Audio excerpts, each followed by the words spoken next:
తెలుగు రాష్ట్రాల్లో చలి చంపేస్తోంది. రికార్డు స్థాయిలో ఉష్ణోగ్రతలు పడిపోతున్నాయి. ప్రజలు ఇళ్లలో నుంచి బయటకు రావాలంటేనే గజగజ వణుకుతున్నారు. ఉదయం పూట పనులకు వెళ్లే కూలీలు, విధులకు వెళ్లే ఉద్యోగులు, స్కూళ్లకు వెళ్లే విద్యార్థులు చలి తీవ్రతతో సతమతమవుతున్నారు. పలు జిల్లాల్లో సాధారణం కంటే కనిష్ట ఉష్ణోగ్రతలు నమోదవుతున్నాయి.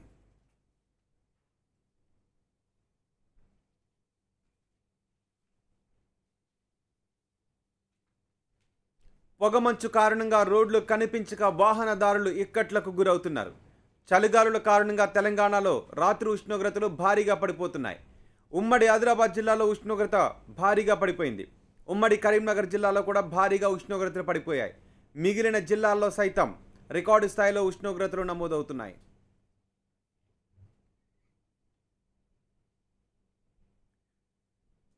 చలితో పాటు అదే స్థాయిలో గాలులు కూడా వీస్తున్నాయి. సూర్యుడు ఉదయించిన చలి ప్రతాపం మాత్రం తగ్గడం లేదు.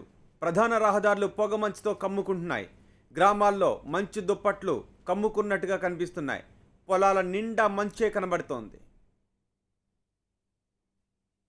విశాఖ ఏజెన్సీలో అయితే ఉష్ణోగ్రతలు దారుణంగా పడిపోయాయి. పాడేరు మొత్తాన్ని మంచు కమ్మేసింది. దగ్గరలోని వ్యక్తులు కూడా కనిపించిన స్థాయిలో మంచు అలముకుంటోంది.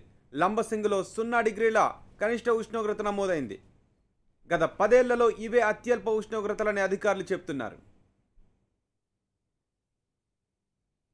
ఏజెన్సీలోని మోదకొండమ్మ పాదాలు, మినుములూరులో అత్యల్ప ఉష్ణోగ్రతలు నమోదవుతున్నాయి. వణికిస్తున్న చలిలో ఏజెన్సీ ప్రాంతాల్లోని పిల్లలు, వృద్ధులు తీవ్ర ఇబ్బందులు పడుతున్నారు. జీమాడుగుల, హుకుంపేట్ లోయల్లో మంచు జల్లులు కురుస్తున్నాయి.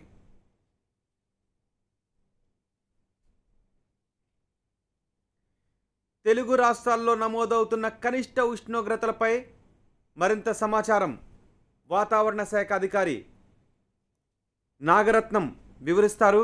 నాగరత్నం గారు, ఇంకా చలిగాలుల ప్రభావం ఎప్పటి వరకు ఉండే అవకాశం ఉంటుంది? ప్రస్తుతం ఎంత కనిష్ట స్థాయిలో ఉష్ణోగ్రతలు నమోదవుతున్నాయండి?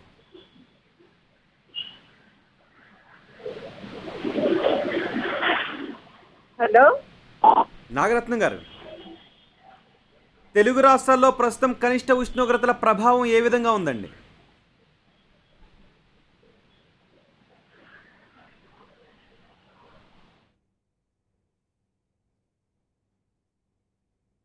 నాగరత్నం గారు, నా మాట వినిపిస్తోందండి?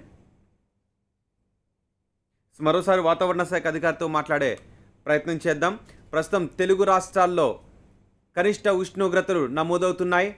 రికార్డు స్థాయిలో నమోదవుతున్న కనిష్ట ఉష్ణోగ్రతలతో ప్రజలు బయటకు రావాలంటేనే భయపడుతున్నారు. గజగజ వణికిపోతున్నారు. ఉదయం పూట పనులకు వెళ్లే కూలీలు, విధులకు వెళ్లే ఉద్యోగులు, స్కూళ్లకు వెళ్లే విద్యార్థులు చలి తీవ్రతతో సతమతమవుతున్నారు. చాలా చోట్ల చలిమంటలతో